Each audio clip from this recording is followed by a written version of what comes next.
Donc une correction de l'exercice 3 porte sur la variabilité des charges. On vous demandait d'analyser la variabilité des charges. Donc une première question, je vais répondre à l'oral. Justifier le fait que le coût d'achat des scooters et la commission du commercial soient considérés comme des charges variables et que les loyers et les frais d'assurance soient classés parmi les charges fixes. Alors, en fait, forcément, l'achat des scooters correspond à une charge variable. Et la rémunération aussi du commercial également, puisqu'elle va être indexée sur le nombre de scooters qu'il va pouvoir vendre aux clients. Donc ce sont donc considérés comme des charges variables, puisqu'on va estimer que ces éléments augmentent proportionnellement au volume des ventes de scooters. C'est-à-dire qu'on va avoir des charges qui sont proportionnelles au niveau d'activité, au niveau du chiffre d'affaires.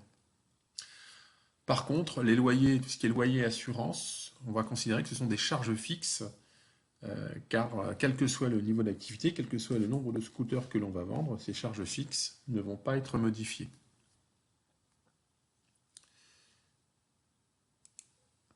Donc voilà, pour la question 1. Alors au niveau de la deuxième question, on nous demandait de calculer le montant total des charges variables par scooter et des charges fixes. C'est-à-dire qu'il va falloir qu'on identifie, qu'on identifie bien effectivement le montant total des charges variables, le montant total des charges fixes. Alors là, on a une annexe où on a déjà ventilé ici les charges fixes et les charges variables, donc on n'a pas de souci particulier.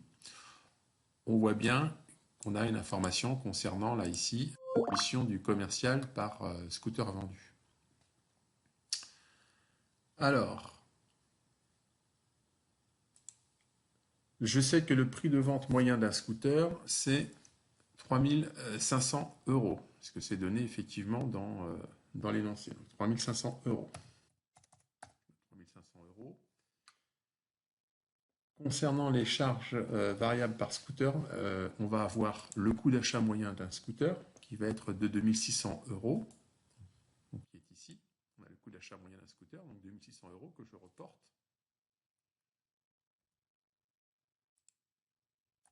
Voilà, 2600 €. La commission du commercial par scooter vendu qui est de 10%. Donc on va multiplier les 2600 € par les 10%. Et ça va me donner une charge fixe en euros, évidemment, ça sera mieux. On va avoir 350 €, je crois. Donc on va le mettre voilà, en monétaire. On va mettre le symbole de décimale. 350 €. Voilà. J'ai des autres charges variables qui correspondent à 110 ici. C'est lié notamment à la préparation des scooters. Donc je prends les 110. Et ça me donne un total de charges variables. Donc je fais l'addition en utilisant la fonction somme d'Excel. 3060 €. Donc voilà pour le montant total des charges variables.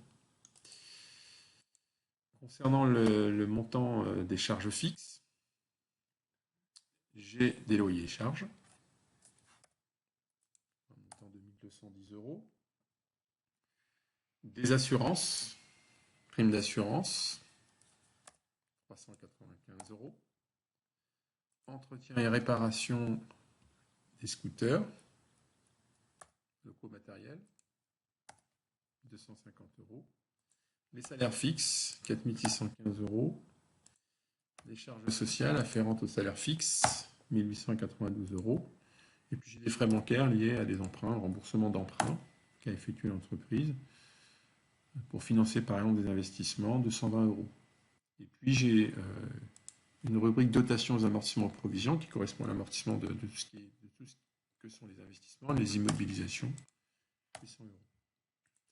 Et donc ça me fait un total de 9 382 €. Là, on vient de répondre à la question, effectivement, question 2, calculer le montant total des charges variables par scooter et des charges fixes mensuelles.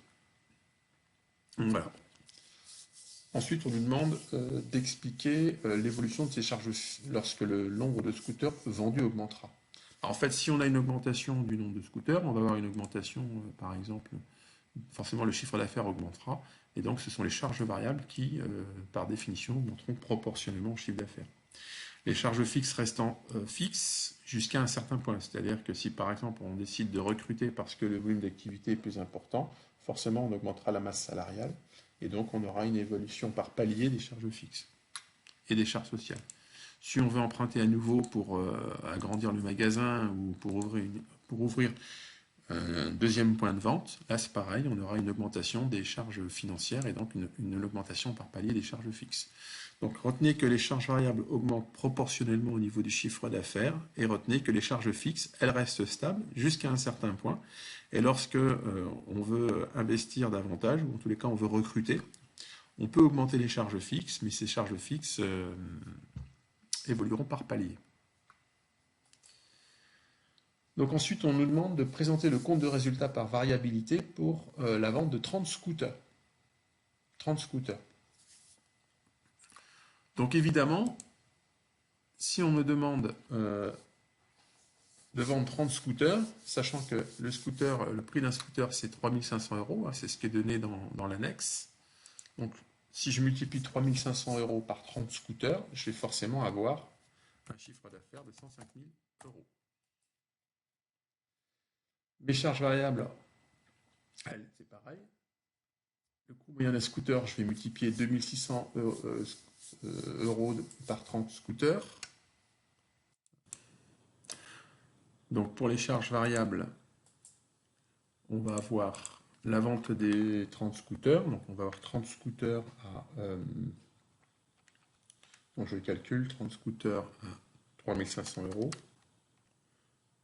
Donc ça me fait 78 000 euros. J'ai 78 000 euros de chiffre d'affaires de scooter, je les mets juste à côté. J'ai une préparation de 30 scooters à 110 euros en charge variable, 3300 euros. Et puis j'ai également la commission du commercial qui récupère 10% par scooter vendu, donc ça fait 7800 euros. Donc le total en fait des charges variables, c'est les 78 000 euros plus les 3300 euros plus les 7800 euros. Donc ça fait 89 100 euros. Donc du coup ma marge sur coût variable, elle va être égale à mon chiffre d'affaires moins les charges variables, 15 900 euros. Les frais fixes, on les avait calculés tout à l'heure, c'est 9 382 euros, ça ne change pas. Donc mon résultat différentiel, il va être égal en fait à 15 900 euros moins les charges fixes, c'est-à-dire un résultat de 6 518 euros. Donc voilà le montant. Ensuite,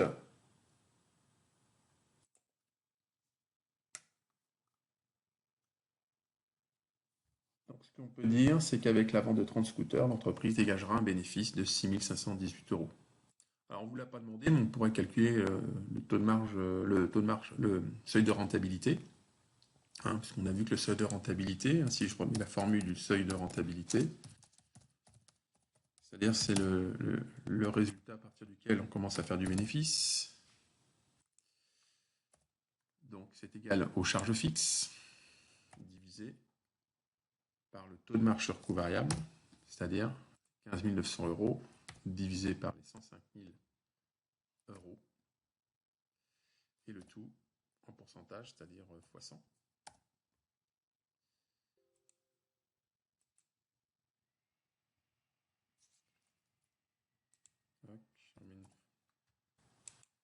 Voilà. Donc à partir de 61 956 euros de chiffre d'affaires, l'entreprise commencera à dégager du bénéfice. Donc là je vais... Pareil, voilà. 2 décimales après la virgule. Ce qui représente... Donc là on l'a en valeur. Notre seuil de rentabilité. Et si je le veux en volume, c'est-à-dire en nombre de scooters, donc, ça veut dire que je cherche à l'avoir en volume.